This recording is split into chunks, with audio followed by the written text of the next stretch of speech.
একটি শান্ত নদীর মাঝখানে নৌকায় বসে মাছ ধরছিল ছোট্ট জেনি আর তার বাবা। চারপাশে সবকিছু একদম স্বাভাবিক মনে হচ্ছিল, কিন্তু কে জানতো সেই পানির নিচে এমন কিছু লুকিয়ে আছে যা দেখলে যে কারো আত্মা কেঁপে উঠবে। জেনির বাবা হাসতে হাসতে তাকে বলে, আমি নিজে মাছ ধরতে যাচ্ছি, তুমি পানি থেকে দূরে থাকো, না হলে ওই রাক্ষসী মাছ তোমাকে গিলে ফেলবে। জেনিও তার সরল মনে উত্তর দেয়, যদি ওই মাছটা আমাকে ধরে ফেলে তবে আমি তাকে ডিমের মতো ভেজে খেয়ে ফেলবো। এর পরের কয়েক সেকেন্ডের মধ্যেই তার বাবা পানির নিচে নেমে যায় এবং জেনিকে ভয় দেখানোর জন্য হঠাৎই পানি থেকে উঠে মজা করতে শুরু করে। কিন্তু জেনি হাসার বদলে ভয়ে কাঁদতে থাকে। তাকে শান্ত করার জন্য তার বাবা পানিতে অদ্ভুত সব কাণ্ড করতে থাকে। এবার জেনি হাসে, কারণ তার মনে হচ্ছিল তার বাবা বোধহয় শুধু মজাই করছে। কিন্তু ঠিক তখনই ঘটে এক অদ্ভুত ঘটনা। হঠাৎ পানির ভেতর থেকে এক অদৃশ্য শক্তি তার বাবাকে নিচের দিকে টানতে শুরু করে। প্রথমে জেনি এটাকে মজা ভাবছিল, কিন্তু কিছুক্ষণের মধ্যেই তার বাবার চিৎকার এক সত্যি ভয়ঙ্কর রূপ নেয়। তিনি বাঁচার জন্য নিজের পুরো শক্তি দিয়ে চেষ্টা করতে থাকেন, কিন্তু সেই ভয়ঙ্কর জিনিসটি তাকে গভীর পানির দিকে টেনে নিয়ে যায় এবং পরের মুহূর্তেই নদীর পানি রক্তে লাল হয়ে যায়। নিজের চোখের সামনে এমন বেদনাদায়ক মৃত্যু দেখে গ্রামবাসীরা ভেতর থেকে শিউরে ওঠে। নদীর মধ্যে আসলে কি ছিল তা কেউই বুঝতে পারছিল না। কেউ একে দানব বলছিল, আবার কেউ একে শয়তানি শক্তি বলে বিশ্বাস করছিল। পুরো গ্রাম ভয়ের ছায়ে ঢেকে যায়। এবার গ্রামবাসীরা সিদ্ধান্ত নেয় ওই নদীর বিপদ দূর করার জন্য একজন ওঝাকে ডাকবে। এরপর সেই ওঝা আসে এবং নদীর তীরে দাঁড়িয়ে মন্ত্র পড়তে শুরু করে। নিজের ক্ষমতা দেখানোর জন্য পানির মধ্যে বোমার মতো একটি অস্ত্র ছুঁড়ে মারে। বিস্ফোরণ হতেই নদী থেকে একটি দানবীয় প্রাণী বেরিয়ে আসে। ওঝা সঙ্গে সঙ্গে গ্রামবাসীদের বিশ্বাস করায় যে এটা সেই দানব যে ওই লোকটাকে মেরে ফেলেছে। কিন্তু গ্রামবাসীরা ভয় আর রাগে এতটা অন্ধ ছিল যে তারা কোনো কিছু না ভেবে ওঝার কথা বিশ্বাস করে নেয়। ওঝা সবার সামনে বলে, এখন ওটা তোমাদের হাতে, এখন তোমরা তাকে কি শাস্তি দিতে চাও? গ্রামবাসীরা সঙ্গে সঙ্গে চিৎকার করে ওঠে, একে এক্ষুনি শেষ করে দাও। ঠিক তখনই ভিড়ের মধ্য থেকে আরেকজন এগিয়ে আসে। তার নাম ছিল জেফ। সে সবাইকে উদ্দেশ্য করে বলে, তোমরা অনেক বড় ভুল করছো। এটি সেই দানব নয় যে ওই লোকটিকে মেরেছে। এটি তো একটি অত্যন্ত সাধারণ শান্ত প্রাণী যে কারো কোনো ক্ষতি করে না। গ্রামবাসীরা তাকে সন্দেহের চোখে দেখতে শুরু করে এবং জিজ্ঞেস করে, তুমি কে? জেফ জানায় সে নিজেও একজন ডেমন হান্টার এবং সে আসল দানবটিকে ধরতে পারে। কিন্তু ঠিক তখনই সেই ভণ্ড ওঝা মাঝখানে এসে লোকজনকে খেপিয়ে তুলতে শুরু করে। সে বলে জেফ মিথ্যা কথা বলছে এবং গ্রামে শুধু ভয় ছড়াতে এসেছে। ভয়ে মগ্ন মানুষগুলো খুব সহজেই ভণ্ড ওঝার কথা বিশ্বাস করে নেয়। তারা জেফের কথা শোনার বদলে তাকে ধরে ফেলে এবং দড়িতে বেঁধে নদীর ওপর ঝুলিয়ে রাখে। আর ঠিক এখান থেকেই পরিস্থিতি আরো বিপজ্জনক হতে শুরু করে, কারণ আসল দানবটি তখনও পানির নিচে জীবিত ছিল। গ্রামবাসীরা ভাবছিল যে বিপদ কেটে গিয়েছে, তাই মানুষজন আনন্দে নদীতে নেমে পড়ে এবং পানির মধ্যে সাঁতার কাটতে শুরু করে। কিন্তু দূরে দড়িতে ঝুলতে থাকা জেফ হঠাৎই পানির মধ্যে ভারী কিছু একটা নড়াচড়া করতে দেখে। সে তার পুরো শক্তি দিয়ে চিৎকার করে বলে, বাইরে বেরিয়ে এসো, পানির নিচে দানব আছে। কিন্তু মানুষ তার কথা পাত্তাই দেয় না। আর ঠিক পরের মুহূর্তে পানির ভেতর থেকে সেই ভয়ঙ্কর প্রাণীটি আক্রমণ করে এবং সবার সামনে একটি মহিলাকে জ্যান্ত গিলে ফেলে। এই দৃশ্য দেখা মাত্রই পুরো গ্রাম চিৎকার আর হাহাকারে পড়ে যায়। এবার সবাই বুঝতে পারে যে আগের ওই ওঝাটি মিথ্যা বলছিল। এক ব্যক্তি ওঝার সামনে এসে জিজ্ঞেস করে, তুমি আমাদের ঠকাচ্ছ কেন? সেই ভণ্ড ওঝা তখন নিজের সম্মান বাঁচাতে বলে, আমি তো আসলে দানবটাকেই মেরে ফেলেছিলাম, এটা নিশ্চিত অন্য কোনো দানব হবে। কিন্তু তার কথা শেষও হতে পারে না, তার আগেই দানবটি পানি থেকে বেরিয়ে এসে সোজা তার ওপর ঝাঁপিয়ে পড়ে এবং তাকে টেনে হিঁচড়ে নদীর পানিতে নিয়ে যায়। এইবার তো গ্রামবাসীদের পায়ের তলা থেকে মাটি সরে যায়। ওদিকে দড়িতে ঝুলতে থাকা জেফ সবাইকে আওয়াজ দিয়ে বলে, তোমরা কেউই পালাবে না, যে যেখানে আছো সেখানেই শুয়ে পড়ো এবং মরে যাওয়ার মতো নাটক করো, কারণ ওই দানবটি যে কোনো নড়াচড়া দেখলে আক্রমণ শুরু করে। মানুষ কোনো মতে নিজেকে শান্ত করে এবং যে যেখানে জায়গা পায় সেখানেই লুকিয়ে পড়ে। হঠাৎ চারদিক দিয়ে এক অদ্ভুত নিস্তব্ধতা নেমে আসে।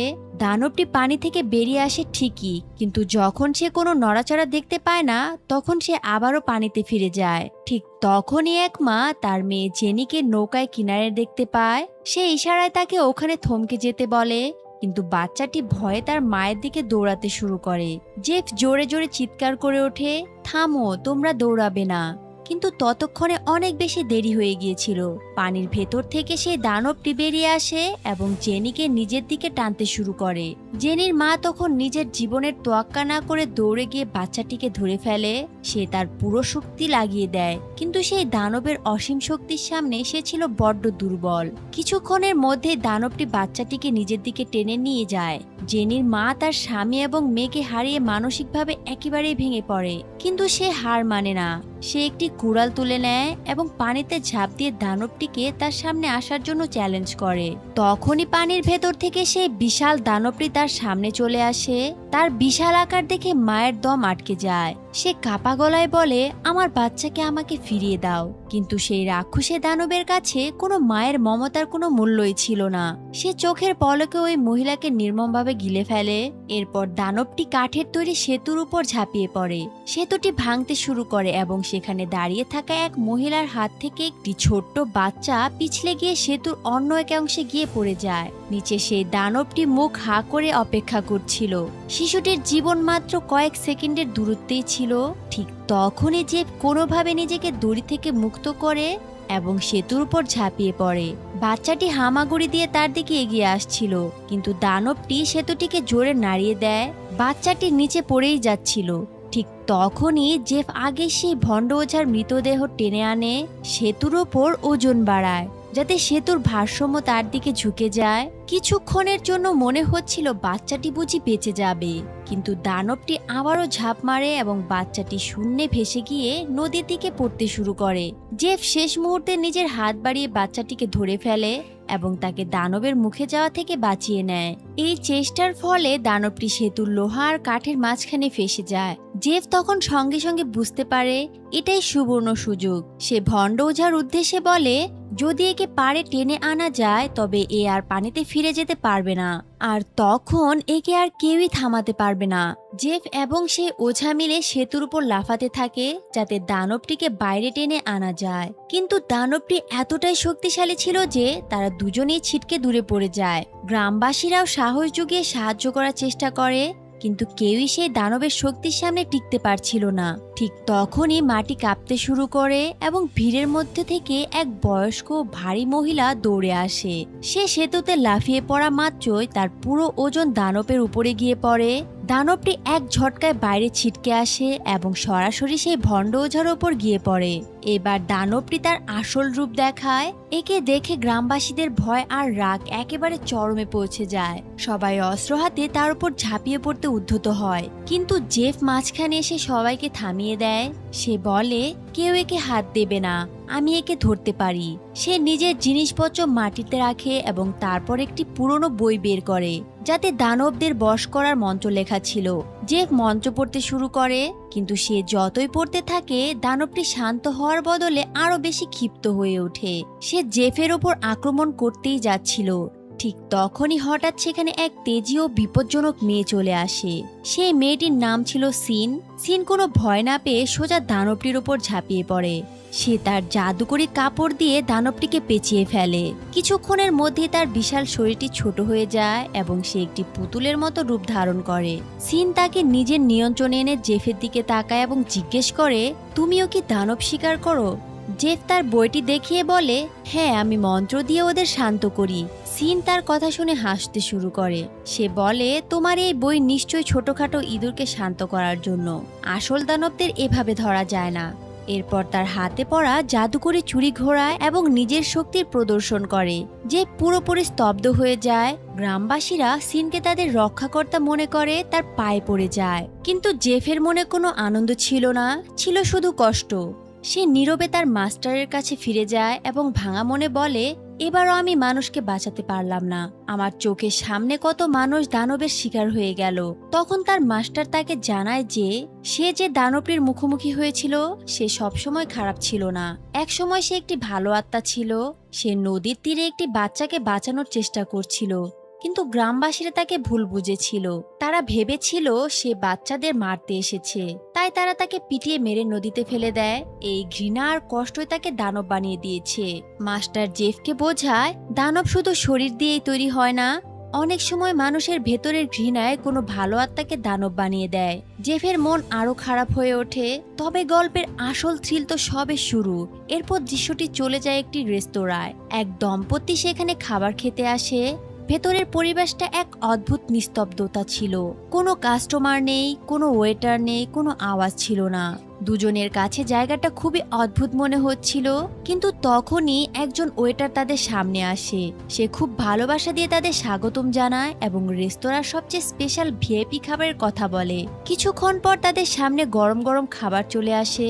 খাবার এতটাই সুস্বাদু ছিল যে তারা দুজনে অবাক হয়ে যায়। মেয়েটি ওয়েটারকে জিজ্ঞেস করে, এই খাবার কি তুমি বানিয়েছো? ওয়েটার হেসে বলে, না, এটা আমাদের শেফ বানিয়েছে। সে রান্নাঘরের দিকে ইশারা করে যেখানে একজন শেফ বসেছিল, যে দেখতে খুবই সুন্দর ছিল।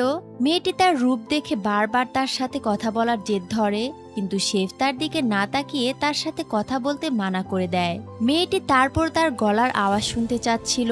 তখনই শেফ আস্তে আস্তে তার মুখ খোলে এবং পরের মুহূর্তে তার মুখ থেকে এক ভয়ঙ্কর আওয়াজ বেরিয়ে আসে, যার ফলে দুজনের অবস্থা একেবারে খারাপ হয়ে যায়। তারা পালিয়ে যাওয়ার চেষ্টা করে, কিন্তু শেফ তাদের ধরে ফেলে। তার হাতে একটি বিপজ্জনক ব্লম ছিল এবং সে অত্যন্ত নির্মমভাবে দুজনকে শেষ করে দেয়। এইবার পরিষ্কার হয়ে যায় এই রেস্তোরাঁ মানুষের জন্য নয়, বরং ছিল দানবদের পাতায় একটি মরণ ফাঁদ। কিছুদিন পর জেফও সেই খাবারের দোকানে পৌঁছায়, কিন্তু এবার ভেতরের পরিবেশটা ছিল সম্পূর্ণ আলাদা। প্রতিটি টেবিলে মানুষ বসে আছে, মানুষ খাবার খাচ্ছে, হাসাহাসি করে সবাই গল্প করছে।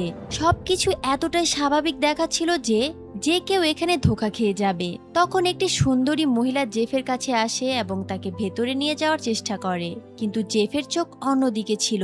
সে মন্ত্র পাঠ করতে শুরু করে এবং মন্ত্র যত এগোতে থাকে, খাবারের দোকানের আসল রূপ তার চোখের সামনে উন্মোচিত হতে থাকে। চকচকে টেবিলগুলোর জায়গায় নোংরা আবর্জনা দেখা যায়, হাসি মুখগুলো অদৃশ্য হতে শুরু করে এবং সে সেখানে একটি রক্তে ভেজা ভারী ব্লম দেখতে পায়। যে বুঝতে পারে তার সামনে দাঁড়িয়ে থাকা মহিলাটা আসলে কোনো মানুষ ছিল না। সে দেরি না করেই তার উপর আক্রমণ শুরু করে দেয়। তার মুখে দুটো জোরালো ঘুষি মারে, এতে তার আসল রূপ বাইরে বেরিয়ে আসতে শুরু করে।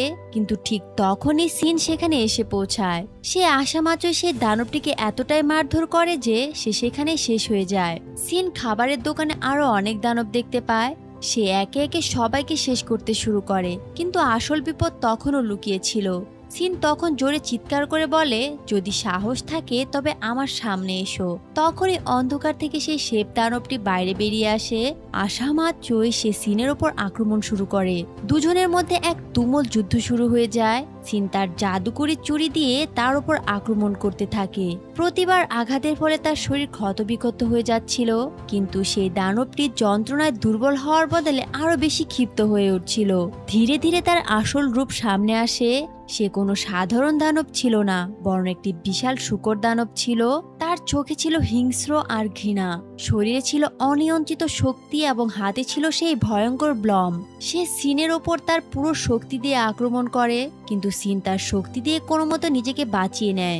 সুযোগ বুঝে সিন তার একটি বলয় দানবটির গলায় আটকে দেয় এবং জেফকে বলে, এর সমস্ত শক্তি এর গলায় লুকিয়ে আছে, এটাকেই টেনে বাইরে বের করে আনো। জেফ যখনই সেই দানবের মুখের দিকে তাকায়, তখনই ভয়ে তার গলা শুকিয়ে যায়। এত ভয়ঙ্কর রূপ দেখে যে কেউ পিছিয়ে যাবে, কিন্তু জেফ নিজের জীবনের ঝুঁকি নিয়ে এগিয়ে যায়। সে সেই দানবটির শক্তি নিজের ভেতরে টানতে শুরু করে। কিছুক্ষণের মধ্যে জেফের মুখ নীল বর্ণ ধারণ করতে থাকে। তাকে দেখে মনে হচ্ছিল সে বুঝি এবার মারাই যাবে। ঠিক তখনই সিন মাঝখানে চলে আসে এবং সেই শক্তি নিজের ভেতরে টেনে নেয়। কিন্তু সিনও বেশিক্ষণে মারাত্মক শক্তি সহ্য করতে পারছিল না। সে সঙ্গে সঙ্গে তার জাদুকরি কাপড় বের করে এবং শূকরের দানবটিকে তার মধ্যে বন্দি করে ফেলে। তবে এই দানবটি অন্য কোনো সাধারণ দানবের মতো দুর্বল ছিল না। সে তার পুরো শক্তি খাটিয়ে সেই কাপড় ছিঁড়ে বাইরে বেরিয়ে আসে এবং একটি বিশাল কালো রঙের পূর্ণ শূকরের রূপ ধারণ করে। এটা দেখে জেফ আর সিন দুজনে প্রাণের ভয়ে দৌড়াতে শুরু করে। তারা খাবারের দোকান থেকে বের হতে না হতে পেছন থেকে পুরনো ভবনটি পুরোপুরি ধ্বংস হয়ে যায়। এই দৃশ্য দেখে পরিষ্কার বোঝা যাচ্ছিল এই দানবদের ক্ষমতা যে কোনো সাধারণ মানুষের চেয়ে অনেক অনেক বেশি ছিল। পরের দিন জেফ তার মাস্টারের কাছে ফিরে আসে এবং সেই শূকর দানবের আসল সত্যটা জানতে চায়। মাস্টার তাকে বলে, ওই দানবটি একসময় একজন মানুষ ছিল, তার মন খুব ভালো ছিল, কিন্তু তার চেহারা ছিল অত্যন্ত কুৎসিত। মানুষ তার থেকে দূরে পালিয়ে বেড়াতো। সে তার স্ত্রীকে খুব ভালোবাসতো, কিন্তু তার স্ত্রী তাকে ধোঁকা দেয়। তার স্ত্রী অন্য একজনের সাথে পালিয়ে যায় এবং যাওয়ার সময় তাকে ছুরি মেরে হত্যা করে। সেই ধোঁকা, কষ্ট, অপমান তার আত্মাকে চিরতরে বদলে দেয়। তার ভালোবাসা রাতারাতি ঘৃণায় পরিণত হয় এবং সেই ভয়ঙ্কর শূকর দানবে পরিণত হয়। জেব তখন বুঝতে পারে সে একা ওই দানবকে থামাতে পারবে না। সে মাস্টারকে বলে ও আমার চেয়ে অনেক বেশি শক্তিশালী। মাস্টার তাকে বোঝায় এই দানবকে হারাতে হলে তাকে এমন কারো সাহায্য নিতে হবে যে তার চেয়েও দ্বিগুণ শক্তিশালী। তার এমন এক দানবের প্রয়োজন হবে যাকে সমস্ত দানবদের রাজা বলা হয়, আর সে হলো মাঙ্কি কিং। তখন মাস্টার জানায় 500 বছর আগে মাঙ্কি কিংকে একটি পাহাড়ের নিচে বন্দি করে রাখা হয়েছিল। জেব যদি তাকে খুঁজে বের করতে পারে তবেই হয়তো এই শূকর দানবকে থামানো সম্ভব। প্রথমে জেফ এই কথা শুনে ভয় পেয়ে যায়। সে জানে যে মাঙ্কি কিংকে মুক্ত করার মানে হলো সরাসরি আগুনের সাথে খেলা করা, কিন্তু ঠিক তখনই তার চোখের সামনে সেই সব মানুষের চিৎকারের কথা মনে পড়ে যায় যারা তার সামনে নির্মমভাবে মারা গিয়েছিল। সে জানতো যে সে যদি কিছু না করে তবে এই দানব একে একে সবাইকে শেষ করে দেবে। তাই সে প্রাচীন উপত্যকার দিকে রওনা হয়, যেখানে বৃদ্ধের বিশাল মূর্তি এবং 5 আঙ্গুল বিশিষ্ট পাহাড়টি অবস্থিত ছিল। রাস্তায় হাঁটার সময় জেব হঠাৎ একটি বড় ফাঁদে আটকে যায়। এই ফাঁদটি আসলে কিছু ডেমন হান্টার পেতে রেখেছিল। সেখানে অনেক মানুষকে বন্দী করে রাখা হয়েছিল এবং তাদের মধ্যে সিনও ছিল। জেব তাকে দেখে অবাক হয়ে যায়। তখনই একজন শিকারী মেয়ে তার সামনে এসে বলে, আমরা এখানে দানব ধরতে এসেছি। যে আমাদের রাস্তায় বাধা দেবে তাকে আমরা জ্যান্ত ছাড়বো না। সে জেফকে মারতে যাবে, ঠিক তখনই সিন মাঝখানে চলে আসে। সে বানিয়ে বানিয়ে মিথ্যা কথা বলতে থাকে। সে বলে জেফ তার স্বামী এবং তাদের দুজনের মধ্যে ঝগড়া হয়েছে। সে শুধু তাকে বাড়ি ফিরিয়ে নিয়ে যেতে এসেছে। শিকারী মেয়েটির দুজনের উপর সন্দেহ হয়। সে বলে যদি তোমরা স্বামী স্ত্রী হও তবে একে অপরকে জড়িয়ে ধরো। যা শুনে জেফ সরাসরি মানা করে দেয়। তখনই জেফের নজর সিনের হাতে থাকা নকল ধারালো লোহার নখের দিকে যায়। সে তখন সাথে সাথে বুঝতে পারে যে তার সাথে নাটক করা হচ্ছে। সে তখন সত্যটা উদ্ঘাটন করে এবং আসল ঘটনা সবার সামনে আসে। আসলে এই শিকারী দলটির লিডার জেফকে নিজের কাছে আটকে রাখার জন্যই এই পুরো নাটকটি সাজিয়েছিল, কারণ সে জেফকে মনে মনে পছন্দ করত। কিন্তু জেফ রেগে গিয়ে পরিষ্কার জানিয়ে দেয় সে যেন তার থেকে দূরে থাকে এবং তাকে ভুলে যায়। সিন এই কথা শুনে ভেতর থেকে ভেঙে পড়ে, কিন্তু সে মুখে কিছুই বলতে পারে না। হান্টাররা জেফকে ধরে একটি খাঁচায় বন্দি করে দেয়। সিন তার বান্ধবীর সাহায্যে জেফকে বাঁচানোর চেষ্টা করে। তার বান্ধবী একটি অদ্ভুত কাগজের পুতুল বের করে। সে বলে এটি পিঠে লাগিয়ে দিলে শরীর অন্যের নিয়ন্ত্রণে চলে যাবে। সিন তখন নিজের আবেগ নিয়ন্ত্রণ করতে না পেরে সেই পুতুলের জাদুর প্রভাবে জেফের ওপর আক্রমণ করে বসে এবং তাকে খুব মারধর করে। যখন জাদুর নিয়ন্ত্রণ ভেঙে যায় তখন সিন বুঝতে পারে যে সে কি মস্ত বড় ভুল করে ফেলেছে। তার চোখে অনুশোচনা পরিষ্কার দেখা যাচ্ছিল। ঠিক তখনই সেখানে উপস্থিত হান্টাররা বুঝতে পারে যে তাদের পাতানো ফাঁদে কোনো বিশাল দানব আটকা পড়েছে। সবাই মিলে দড়ি ধরে টানতে শুরু করে, কিন্তু ওপারের শক্তি এতটাই বেশি ছিল যে তারা নিজেদের সামলাতে পারছিল না। পরের মুহূর্তে সেই ভয়ঙ্কর শূকর দানবটি সামনে চলে আসে। তার চোখে ছিল আগুনের স্ফুলিঙ্গ এবং তাকে আগের চেয়ে অনেক বেশি বিপজ্জনক লাগছিল। সবাই যার যার গাড়িতে উঠে পালাতে শুরু করে। দানবটি তীব্র গতিতে তাদের পিছু নেয়। সিন পেছনে ফিরে তাকালে দেখে দানবটি গায়েব হয়ে গিয়েছে, কিন্তু আসলে সে পেছনে থেকে নয় বরং সামনাসামনি এসে তাদের রাস্তা আটকানোর জন্য আসছিল। সিন বিপদ বুঝতে পেরে জেবকে গাড়ি থেকে বাইরে ধাক্কা দিয়ে ফেলে দেয় যাতে তার প্রাণ বেঁচে যায়। পরের মুহূর্তে শূকর দানবটি গাড়ির উপর থেকে জোরদার আঘাত করে এবং গাড়িটিকে মাঝখান থেকে টুকরো টুকরো করে ফেলে। সবাই আহত হয়ে মাটিতে ছিটকে পড়ে। সিনও মারাত্মকভাবে জখম হয়। জেফ যখন তাকে এই অবস্থায় দেখে তার মনে হয় সিন বুঝি মারা গিয়েছে। সে কান্নায় ভেঙে পড়ে এবং চিৎকার করতে শুরু করে। প্রথমবার তার মনের ভেতর লুকিয়ে থাকা ভালোবাসা বাইরে চলে আসে। সে কাঁদতে কাঁদতে বলে তুমি আমাকে ছেড়ে এভাবে চলে যেতে পারো না। কিন্তু তখনই সিন হঠাৎই উঠে বসে। আসলে ওটা ছিল তার একটা নাটক, যাতে জেফ নিজের মুখের ওপর তার ভালোবাসার কথা স্বীকার করে নেয়। তবে স্বস্তির মুহূর্ত বেশিক্ষণ স্থায়ী হয় না। শূকর দানবটি আবার তাদের দিকে ধেয়ে আসতে শুরু করে। ঠিক তখনই হঠাৎ সেখানে অত্যন্ত শক্তিশালী একজন হান্টার প্রবেশ করে, যাকে টাইগার সামুরাই বলা হতো। সে আসা মাত্রই দানবটির ওপর ঝাঁপিয়ে পড়ে। দুজনের মধ্যে এক মারাত্মক লড়াই শুরু হয়। টাইগার সামুরাইয়ের শক্তি দেখে দানবটিও এবার পিছু হাঁটতে বাধ্য হয় এবং সে সেখান থেকে পালিয়ে যাওয়ার চেষ্টা করে। কিন্তু তখনই তার মাঝখানে আটকে যায় আরেকজন হান্টার, যাকে ডেমনিক ফুট বলা হতো। তার সমস্ত শক্তি ছিল তার পায়ে এবং তার একটি মাত্র লাথি আস্ত পাহাড় নাড়িয়ে দেওয়ার ক্ষমতা রাখত। তারা দুজন দানবটির সাথে লড়াই করতে যাবে, ঠিক তখনই আকাশ থেকে একটি তলোয়ার আসে তাদের মাঝখানে পড়ে। সবাই উপরের দিকে তাকায়। এই তলোয়ারটি ছুঁড়েছিল প্রিন্স ইম্পর্টেন্ট, যে নিজেকে তলোয়ারবাজিতে পৃথিবীর সেরা মনে করত, এবং প্রিন্স ইম্পর্টেন্ট এই তিনজনেই শূকর দানবটিকে একা ধরতে চাচ্ছিল। তারা একসাথে নয় বরং আলাদা আলাদাভাবে লড়াই করতে চেয়েছিল, কারণ তারা প্রত্যেকেই নিজেদেরকে সবচেয়ে মহান হান্টার হিসেবে প্রমাণ করতে এসেছিল। জেফ তাদের বোঝানোর চেষ্টা করে যে এই দানবকে হারাতে হলে সবাইকে একজোট হতে হবে, কিন্তু তারা জেফকে ভিখারি হান্টার বলে উপহাস করে এবং তাকে চরম অপমান করে। নিজের অপমান সহ্য করতে না পেরে জেফ সেখান থেকে চলে যেতে শুরু করে। সিন তার পেছন পেছন আসে এবং সেও তার সাথে যাবে বলে তাকে অফার করে, কিন্তু জেফ রেগে গিয়ে বলে, তোমার কারণে আমার লক্ষ্য থেকে বারবার বিচ্যুতি হচ্ছি। তোমার সাথে আমার কোনো সম্পর্কই নেই, আমার শুধু আমার বইটি ফেরত চাই। এই কথা শুনে সিন অভিমানে ও রাগে জেফের সেই বইটি ছিঁড়ে টুকরো টুকরো করে ফেলে। জেফ তাকে কিছু না বলে চুপচাপ সেখান থেকে চলে যায়। দীর্ঘ সময় শেষ করে জেফ অবশেষে সেই 5 আঙ্গুলের পাহাড়ের কাছে এগিয়ে আসে। সেখানে চারদিকে সুন্দর পদ্মফুল ছড়িয়েছিল। জায়গাটা দেখতে খুবই শান্ত লাগছিল, কিন্তু সেই শান্তির আড়ালে এক অদ্ভুত ভয় লুকিয়েছিল। জেফ ফুলের মাঝখান দিয়ে পথ খুঁজতে খুঁজতে একটি গোপন গুহা খুঁজে পায়। ভেতরে ঢোকা মাত্রই তার মুখোমুখি হয় এক অদ্ভুত পাগলাটে বুড়ো মানুষের সাথে, কিন্তু আসলে সে কোনো সাধারণ বুড়ো ছিল না, সেই ছিল স্বয়ং মাঙ্কি কিং, যাকে বুদ্ধ 500 বছর আগে এখানে বন্দি করে রেখেছিল। তখন মাঙ্কি কিং জেফকে তার অতীত কাহিনী শোনায়। সে বলে একসময় সে স্বর্গে তাণ্ডব চালানোর সবচেয়ে শক্তিশালী বানর রাজা ছিল। তার ক্ষমতা আর অহংকার কারো নিয়ন্ত্রণে ছিল না, তাই বুদ্ধ তাকে এই পাহাড়ের নিচে বন্দী করে দেয়। এবার সে জেফের সামনে মুক্তির জন্য ভিক্ষা চাইতে শুরু করে, কিন্তু জেফ তাকে এত সহজে মুক্তি করবে না।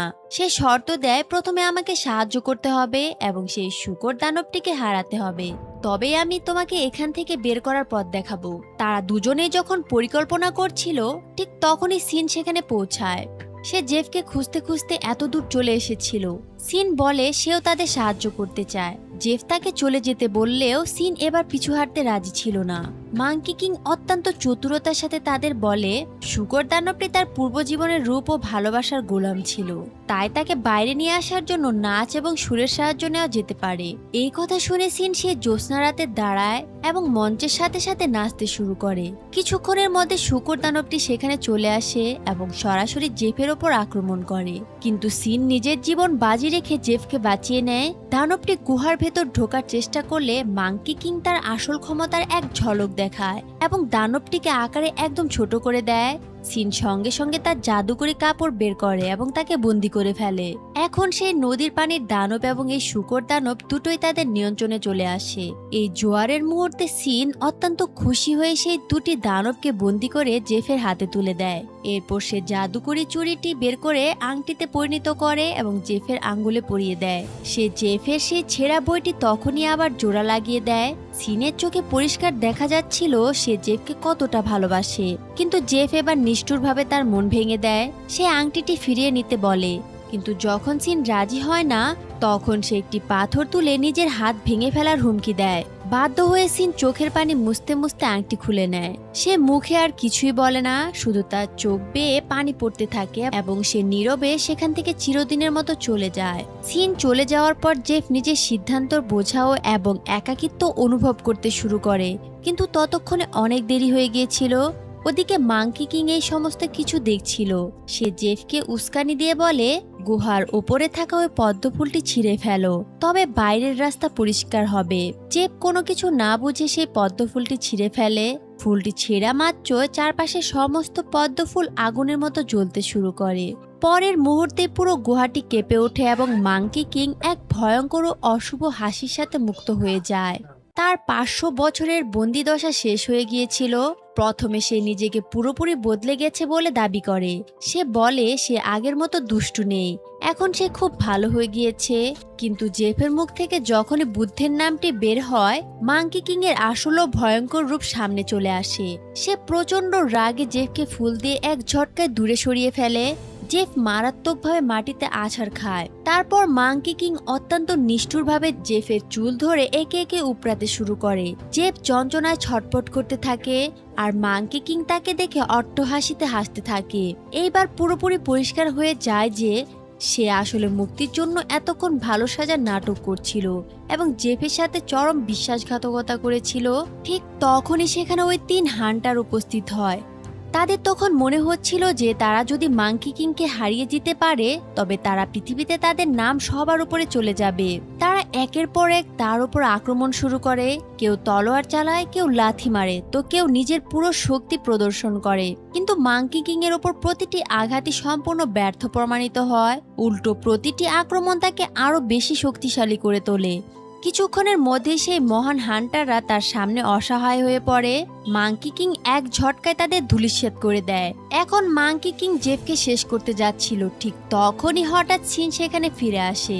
সে কোনো ভয় না পেয়ে মাঙ্কি কিং এর ওপর ঝাঁপিয়ে পড়ে। তার প্রথম লাথি মাঙ্কি কিং এর ওপর কোনো প্রভাব ফেলতে পারেনি। সিন তার জাদুকরি চুরি বের করে এবং অনবরত তার ওপর আঘাত করতে শুরু করে। চুরিগুলো বাতাসে ছিঁড়ে মাঙ্কি কিং এর ওপর আছড়ে পড়ছিল, কিন্তু মাঙ্কি কিং সেগুলোকে খুব সহজেই ভেঙে গুড়িয়ে দিচ্ছিল। সিন তার পুরো শক্তি লাগিয়ে দেয়, কিন্তু মাঙ্কি কিং এর অসীম শক্তির সামনে সেও দুর্বল হয়ে পড়ে। তখন মাঙ্কি কিং তার এক আঘাতে সিনকে মারাত্মকভাবে আহত করে দেয়। সিন মাটিতে লুটিয়ে পড়ে। জেফ তাকে এই অবস্থায় থেকে ভেতর থেকে পুরোপুরি ভেঙে চূর্ণ বিচূর্ণ হয়ে যায়। এবার সে প্রথমবারের মতো উপলব্ধি করে যে যে মেয়েটিকে সে বারবার নিজের থেকে দূরে ঠেলে দিচ্ছিল সেই মেয়েটি তার প্রাণ বাঁচাতে বারবার মৃত্যুকে আলিঙ্গন করতে ফিরে এসেছে। সিন তার শেষ নিঃশ্বাস ত্যাগ করার মুহূর্তে জেফের দিকে তাকিয়েছিল। জেফ কাঁদতে কাঁদতে সিনের প্রতি তার মনের ভালোবাসার কথা স্বীকার করে, কিন্তু ততক্ষণে সময় হাত থেকে ফুরিয়ে গিয়েছিল।